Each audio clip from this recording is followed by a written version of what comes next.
नमस्कार, VCN न्यूजच्या मराठी बातमीपत्रामध्ये आपलं स्वागत आहे।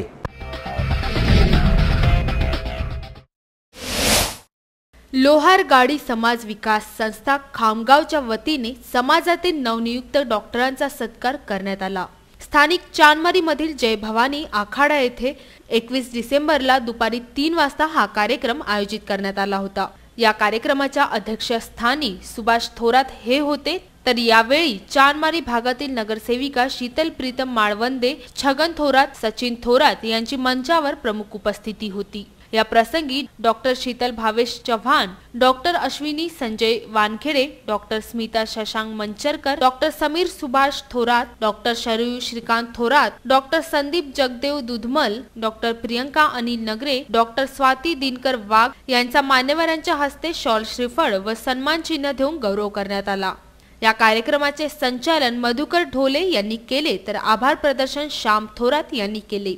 या डॉक्टरांकरिता आयोजित केलेल्या सत्कार व सन्मान कार्यक्रमाला समाज बांधवांनी देखील मोठ्या संख्येने उपस्थिती दर्शविली। VCN न्यूज करिता खामगाव येथून फारुख सरची बातमी। सोलापूरच्या बाला रफिक शेखला बुलढाणा जिल्ह्याकडून महाराष्ट्र केसरी कुस्तीसाठी खेळू देण्याची विनंती सोलापूर कुस्तीगीर संघटनेने व बाला रफिक शेखच्या चाहत्यांनी बुलढाणा जिल्हा कुस्तीगीर संघटनेकडे केली होती। ही विनंती मान्य केल्यामुळे बाला रफिक शेख महाराष्ट्राचा केसरी ठरू शकला आहे। सोलापूर जिल्ह्यातून महाराष्ट्र केसरी स्पर्धेमध्ये खेळण्यासाठी 5 कुस्तीपटू होते। बुलढाणा जिल्ह्यातून कोणताच कुस्तीपटू महाराष्ट्र केसरी खेळण्यासाठी नव्हता। अशा वेळी बुलढाणा जिल्ह्याची जागा मोकळी होती। हे हेरून सोलापूर कुस्तीगीर परिषदेने बुलढाणा जिल्हा कुस्तीगीर परिषदेचे अध्यक्ष गोकुलचंद सानंदा व सचिव रणजित बयस यांना बाला रफिक शेख याला बुलढाण्याकडून खेळू द्या अशी विनंती केली। ही विनंती बुलढाणा जिल्हा कुस्तीगीर परिषदेने मान्य करून बाला रफिक शेख याला बुलढाणा जिल्ह्याकडून महाराष्ट्र केसरीसाठी उतरविण्यात आले आणि 24 डिसेंबरला जालना येथे झालेल्या महाराष्ट्र केसरीच्या अंतिम लढतीत बाला रफिक शेख या मातीवरच्या मुलाने पुण्याच्या अभिजित कटकेवरला मात दिली। बाला रफिक शेख याने 62वी अजिंक्यपद महाराष्ट्र केसरी कुस्ती स्पर्धेची मानाची गदा पटकविली आहे। अभिजित कटकेला पराभूत करत बाला रफिक शेख या वर्षीचा महाराष्ट्र केसरीचा मानकरी ठरला आहे। यंदाचा महाराष्ट्र केसरी किताब पटकविण्यात अभिजित यशस्वी होणार की बाला रफिक शेख मानाची गदा उंचविणार याबाबत तमाम कुस्तीप्रेमींमध्ये उत्सुकता होती। मात्र बाला रफिक शेखने यावर्षीचा महाराष्ट्र केसरीचा किताब आपल्या नावी केला। 62वी अजिंक्यपद महाराष्ट्र केसरी कुस्ती किताबची अंतिम दंगल जालनामध्ये रंगली। पुण्याचा अभिजित कटके आणि बुलढाण्याचा बाला रफिक शेख या दोघांमध्ये चुरस झाली। अभिजित कटके हा गत वर्षीच्या महाराष्ट्र केसरीचा विजेता ठरला होता, मात्र यावर्षी बाला रफिकने हा मान मिळवला। अभिजित कटके आणि बाला रफिक शेख या दोघांचे वडील चांगले मित्र आहेत, त्यामुळे 2 मित्रांच्या मुलांची लढत बघण्यास सर्वच कुस्तीप्रेमी उत्सुक होते। अभिजित कटके आणि बाला रफिक शेख यांच्या वडिलांमध्ये देखील कुस्ती झाली होती। महाराष्ट्र केसरीची चमचमाती चांदीची मानाची गदा कोण पटकवणार याकडे सर्व कुस्ती रसिकांच्या नजरा लागली होत्या। मात्र बाला रफिक शेखने जबरदस्त कुस्तीच्या दावपेचांचे प्रदर्शन दाखवत 8 गुणांनी अभिजितला नमवत हा किताब आपल्या नावी केला। 23 डिसेंबर रोजी जालना येथे महाराष्ट्र कुस्तीगीर परिषद संघाच्या सामन्याचा समारोप होता। त्या दिवशी बुलढाणा कुस्तीगीर परिषद संघाला सार्थ अभिमान वाटेल असा जो महाराष्ट्र कुस्तीगीर परिषदेचा जो केसरी किताब आहे तो आमच्या येथील बाला रफिक शेख यांनी तो पुरस्कार प्राप्त केलेला आहे। चांदीची गदा त्यांना त्या माध्यमातून मिळाली आहे। VCN न्यूज करिता बुलढाणा येथून महेंद्र मिश्राची बातमी। चांदूर रेल्वे शहरातील विरुळ चौकाजवळ मुख्य रस्त्यावर शासकीय निवासस्थाने आहेत। गेल्या अनेक वर्षांपासून ही बंगले ओस पडली असून सरकारी बंगले निरुपयोगी ठरली आहे। या बंगल्यांवर सरकारी अधिकारी राहत नसून अमरावतीवरून ये-जा करतात। अनेक वेळा ही बाब वरिष्ठांच्या लक्षात आणून दिल्यानंतरही अधिकाऱ्यांना मुख्यालयी राहण्याची सक्ती करण्यात आलेली नाही। असे असताना आता या बंगल्यांचा उपयोग आंबट शौकीन घेत असल्याचे दिसून येत आहे।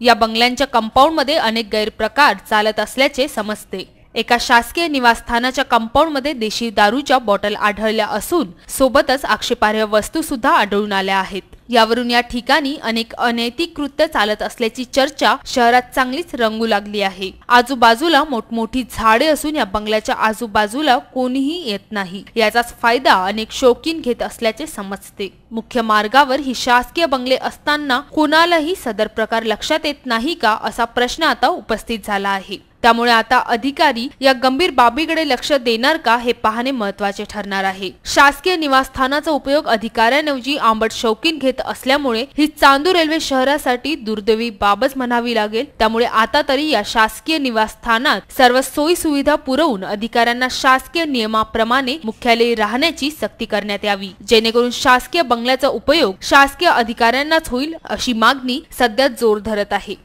तसेच शासकीय मुख्यालयी न राहणाऱ्यांवर वरिष्ठांनी कारवाईचा बडगा उगारणे सुद्धा तेवढेच महत्त्वाचे आहे। VCN न्यूज करिता चांदूर रेल्वे येथून शेजात खानची बातमी। अमरावती जिल्ह्यातील चांदूर रेल्वे जवळ चांदूरवाडी या गावामध्ये घाणीचे साम्राज्य निर्माण झाले असून नागरिकांचे आरोग्य धोक्यात आले आहे।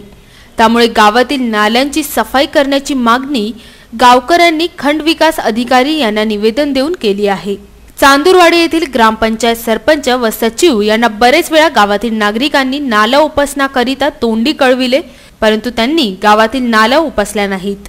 सदर गावातील नाला पूर्णपणे भरल्या असून त्यामध्ये प्लास्टिकच्या पन्न्या, काळी कचरा व ओला कचरा मोठ्या प्रमाणात साचला आहे। त्यामुळे पाण्याचा निचारा न होता डबके साचले असून अशा प्रकारामुळे गावात रोगराई पसरण्याची दाट शक्यता आहे। चांदूरवाडी गावात ग्रामपंचायतने कचरा पेट्या सुद्धा गावात बसविल्या नाहीत। ग्रामपंचायतच्या या सुरू असलेल्या मनमानी कारभारामुळे नागरिक पूर्णपणे त्रस्त झाले असून गावात सर्वत्र घाणीचे साम्राज्य पसरलेले दिसून येत आहे। त्यामुळे नाल्यांची सफाई तत्काळ करण्यात यावी, अशी मागणी चांदूरवाडी येथील नागरिकांनी चांदूर रेल्वे पंचायत समितीचे खंड विकास अधिकारी यांना दिलेल्या निवेदनातून केली आहे। VCN न्यूज करिता चांदूर रेल्वे येथून शेजात खानची बातमी। वरुड नगर परिषदेने कोलंबो कंपनीच्या अधिकाऱ्यांशी संगनमत करून मालमत्ता कर मोजणीचा करार देण्याकरिता सत्ताधारी लोकप्रतिनिधींना कमिशन स्वरूपात दिलेल्या रकमेची वसुली करण्याकरिता करवाढीचा प्रस्ताव दिला। विशेष म्हणजे या प्रस्तावाला सत्ताधारी नगरसेवक, नगराध्यक्ष यांनी कोणताच विरोध न करता सर्व मताने ठराव मंजूर करून घेतला। त्यामुळे जनतेने निवडून दिलेल्या लोकप्रिय जनतेच्या हिताचे निर्णय न घेता स्वतःची आर्थिक हित जोपासण्याकरिता सर्व नगराध्यक्ष निर्णय घेतात। विशेष सूत्रांनी दिलेल्या माहितीनुसार दर 4 वर्षानंतर नगर परिषद प्रशासनाकडून नगर परिषद अधिनियम 1965 ची कलम 114 नुसार मालमत्ता कराची आकारणी करून मालमत्ता करामध्ये वाढविण्यात येत असते। मात्र सन 2018 ते 2022 करिता यावर्षी कोलंबो नावाच्या एका काळ्या यादीत टाकलेल्या एजन्सी मार्फत नगर परिषदेने शहरातील मालमत्तेचे सर्वेक्षण करून आकारलेला मालमत्ता कर हा अन्यायकारक असल्याची प्रतिक्रिया शेतकरी, व्यापारी तसेच शेतमजूर देत आहे। आता किती आला? 846 56 रुपयाचा 846 कच्चं मकान आहे की कच्चं मकान आहे। हा जो टॅक्स आहे ह्या आमदार, नगराध्यक्ष, नगरसेवक यांच्या चुकीमुळे आमच्यावर बसलेला आहे। ह्या आम्ही भरू शकत नाही।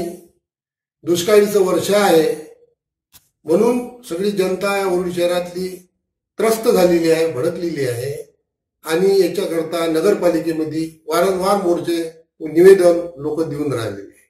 आणि या नगरसेवक, नगराध्यक्षांनी ठराव घेऊन ह्या अमाप लागलेला टॅक्स हा रद्द करण्यात यावा, शासनाला तशी मांग करण्यात यावी।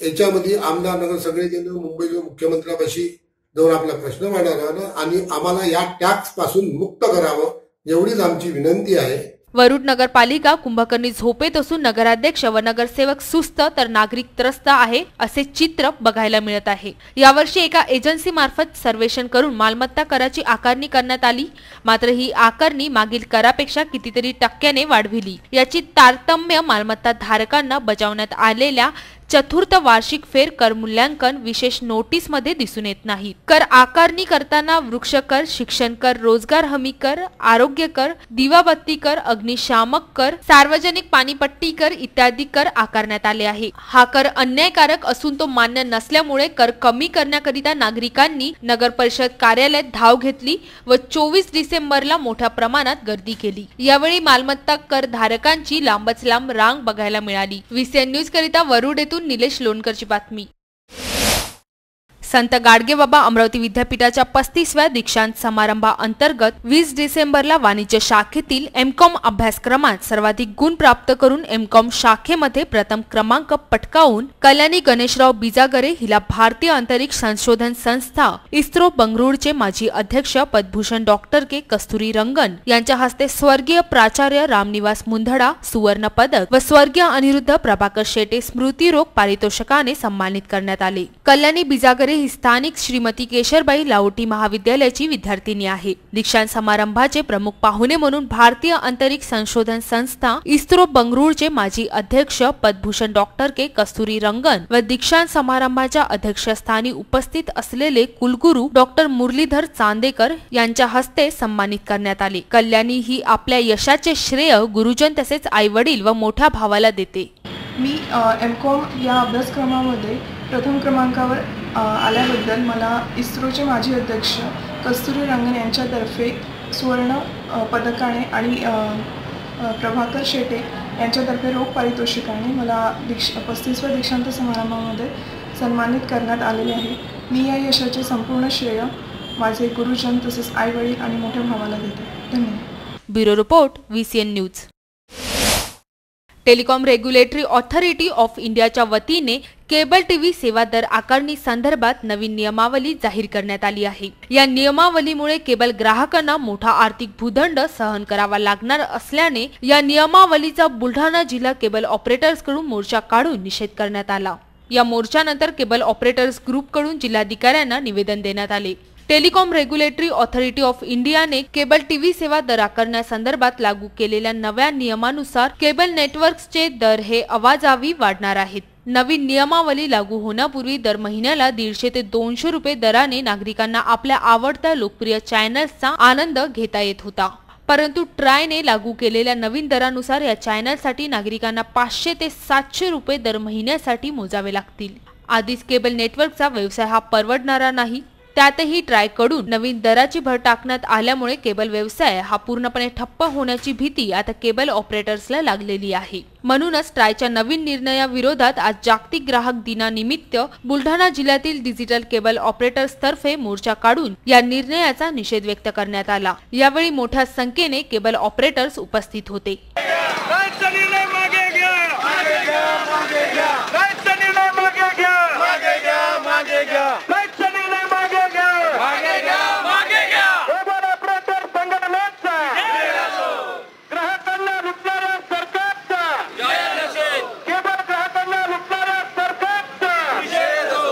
सरकारचे जे ट्राय संघटना आहे त्या ट्राय संस्थेने या ठिकाणी नवीन निर्णय घेतलेला आहे। ज्या निर्णयानुसार केबल ऑपरेटर्स त्याचप्रमाणे जे केबल ग्राहक आहे यांच्या खिशावर हा दरोडा टाकण्याचा एक प्रकार आहे आणि याच्याच निषेधार्थ आज आम्ही या ठिकाणी बुलढाणा जिल्ह्यातील सर्व केबल ऑपरेटर असोसिएशनच्या वतीने या ठिकाणी बुलढाणा जिल्हाधिकारी कार्यालयावर मोर्चा काढलेला आहे। ट्रायने जो निर्णय घेतलेला आहे हा तात्काळ ट्रायने मागे घ्यावा, अन्यथा याहीपेक्षा उग्र आंदोलन या सर्व केबल ऑपरेटरच्या वतीने करण्यात येईल असा इशारा मी या ठिकाणी शासनाला देऊ इच्छितो। या मोर्चाद्वारे ट्रायने लागू केलेले दर कमी करावे अशी मागणी आंदोलकांतर्फे करण्यात आली।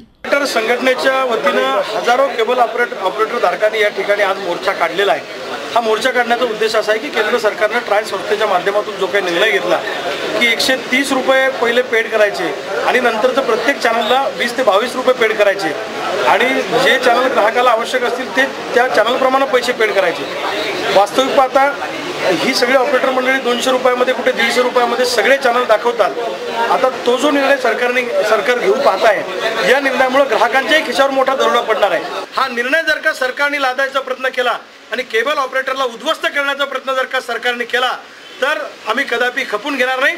स्वाभिमानी शेतकरी संघटना खंबीरपणे केबल ऑपरेटरच्या पाठीशी आहे। आज शांततेच्या मार्गाने आलो, ग्राहकांच्या सुद्धा पाठीशी आहे आणि केबल ऑपरेटरच्या सुद्धा पाठीशी आहे। आज शांततेच्या मार्गाने आलो, उद्या आक्रमक आंदोलन सुद्धा करण्याची आमची तयारी आहे। सरकारने हा ट्रायचा निर्णय मागे घ्या।